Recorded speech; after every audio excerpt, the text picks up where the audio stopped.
revenue based on ticket sales, selling movie rights, etc. So if you can talk about that, let's talk about what really goes into that box office revenue that we keep hearing so much about.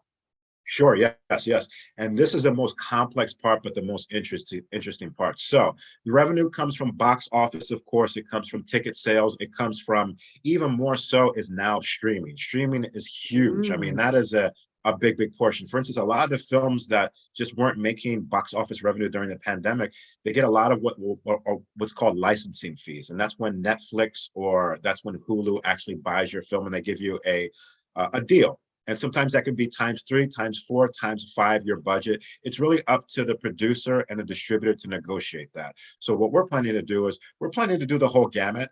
Netflix, they're not the distributor right now. Usually Netflix, if you see a film and it has the N on there, the symbol Netflix, that means they're funding you from the beginning. So they're naturally the distributor.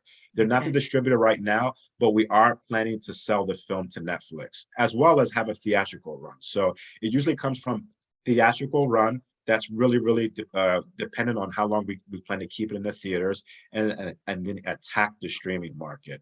Really, we're planning to. And that's what I talked about, Tawana, as far as I have executive producers. So the executive producers, they're Buffalo 8 and Bonded Media. They're the ones who, they've had films on Netflix. They had a Spike Lee, one Spike Lee film, I forgot the name of it, one Spike Lee film, and a couple of other films as well, the Peanut Butter and the Falcon with Shia LaBeouf. They had those films financed, and I don't know if the Peanut Butter and the Falcon was on Netflix.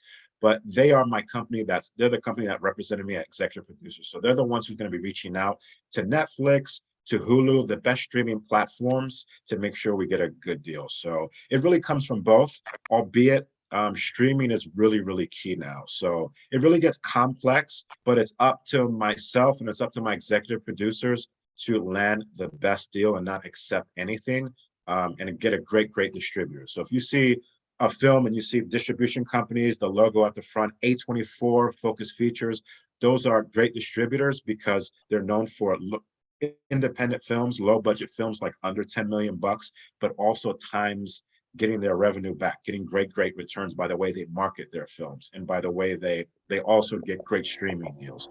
So that's exactly what we're aiming for.